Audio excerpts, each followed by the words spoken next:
Bonjour. Qu'est-ce qui peut affecter votre langage corporel et peut même vous biaiser au niveau de votre analyse? Mon nom est Annabelle Boyer, je suis conseillère en développement organisationnel et je suis aussi experte en comportement humain et en langage corporel. Petite anecdote, ce matin, j'étais en entrevue et j'ai été dans un local pendant environ 2 heures. Et dans ce local-là, il y avait très peu de chauffage, ce qui fait que l'animatrice et moi, on était frigorifiés. Alors, évidemment, pendant toute l'entrevue, les deux, on avait tendance à se tenir avec soit les jambes croisées fermement ou les jambes très, très collées, parce que les deux, on avait extrêmement froid. Pour faire exprès, en plus, on est dans un endroit où les fauteuils sont assez gros et je suis dans un fauteuil sur lequel on a une patte qui est un peu plus courte que les autres. Alors, évidemment, ça ballotte un peu, fait que j'ose pas trop bouger.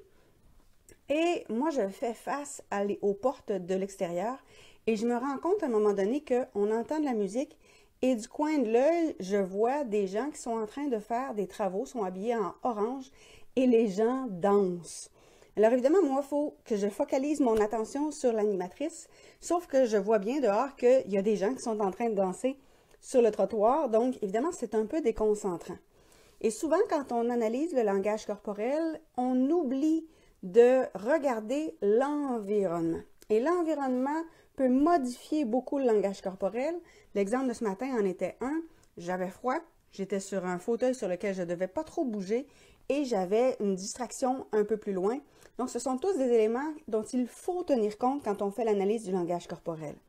Il n'y a pas tellement longtemps, j'étais aussi à une rencontre de réseautage et il y a un monsieur qui venait me parler et ce monsieur-là parlait beaucoup et ça me dérangeait. Donc, quand je suis allée rencontrer la seconde personne, évidemment, je suis encore dans l'émotion que j'avais avec la première et j'ai vu des photos de cette activité de réseautage-là et je le vois sur les photos. Parce que sur les photos, même si je suis avec mon deuxième interlocuteur, mes jambes vont vers mon deuxième interlocuteur, mais mes bras et mes mains, eux, m'indiquent au contraire que je suis en train de gérer une émotion. Parce que les jambes et les bras, on ne les interprète pas de la même façon. Les jambes sont liées à l'environnement, mais les bras sont liés à ce qui se passe à l'intérieur de moi. Et là, mes bras étaient en train de m'indiquer que j'étais encore en train de gérer le stress que j'avais eu avec ma première conversation, alors que mes jambes étaient pleinement avec ma deuxième conversation. Donc, on doit tenir compte de ce contexte-là quand on fait une analyse. Et souvent, quand on en est dans nos premières analyses, on oublie cet environnement-là. Et des fois, je discute avec des étudiants qui me disent « Oh, j'ai remarqué tel élément, ça doit vouloir dire telle interprétation. » Et souvent, c'est beaucoup plus simple que ça. Mais les gens ont oublié de tenir compte de la température, des meubles, du bruit, des gens qui sont autour. Parce que si on est dans une pièce, par exemple, où la ventilation est très, très bruyante, c'est sûr que ça va affecter les participants qui sont devant nous. Si on est dans une salle et que, par exemple, quand je donne une conférence et qu'il y a des gens en cuisine qui font beaucoup de bruit, ça va affecter le langage corporel de tout le monde, c'est inévitable. Quand je suis en entrevue avec quelqu'un, avec une dame par exemple, qui est dans un gros fauteuil mou et que cette dame-là est en jupe, c'est sûr qu'elle va être mal à l'aise, elle va être inconfortable, elle va tirer sur sa jupe, elle va se positionner différemment, elle n'osera pas bouger. Donc, il y a plein d'éléments qui vont venir affecter son langage corporel et dont je dois tenir compte. Si les gens sont stressés, je dois en tenir compte. Ça ne veut pas dire qu'ils ont quelque chose à cacher, mais ils sont simplement stressés. Quand les gens sont fatigués aussi, on va en tenir compte. Donc, il faut tenir compte de l'ensemble des éléments et souvent, on oublie les choses de base.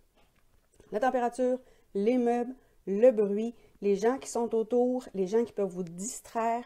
Donc, il faut tenir compte de l'ensemble de ces éléments-là pour faire une analyse qui va être tout à fait juste et tout à fait appropriée.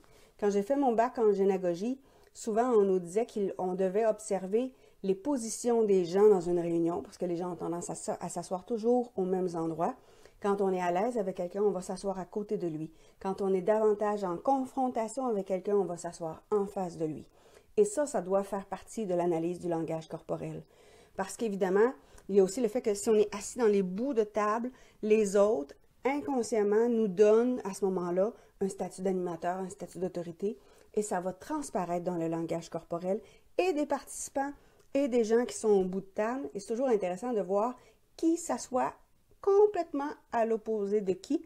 Et là, on peut regarder si c'est un non-verbal de confrontation ou un non-verbal d'analyse, un non-verbal de collaboration. Mais il faut tenir compte du positionnement de chacun des individus pour être en mesure d'analyser, par exemple, si moi je ne suis pas d'accord avec la personne qui est à ma gauche, il est fort possible que je me tourne vers la personne qui est à ma droite. Ça ne veut pas dire que j'aime mieux la personne qui est à ma droite, ça ne veut pas dire que j'ai un lien d'amitié avec cette personne-là, mais ça peut être parce que je rejette la personne qui est à ma gauche. Inversement, si la personne qui est à ma droite dit quelque chose que je trouve particulièrement intelligent, je vais me retourner vers cette personne-là et là, ça ne veut pas dire que je suis en désaccord avec la personne qui est derrière moi. Donc, il faut analyser un ensemble d'éléments pour être sûr d'avoir des interprétations qui sont les plus justes possibles. Sur ce, on se retrouve bientôt pour une prochaine capsule. Au revoir.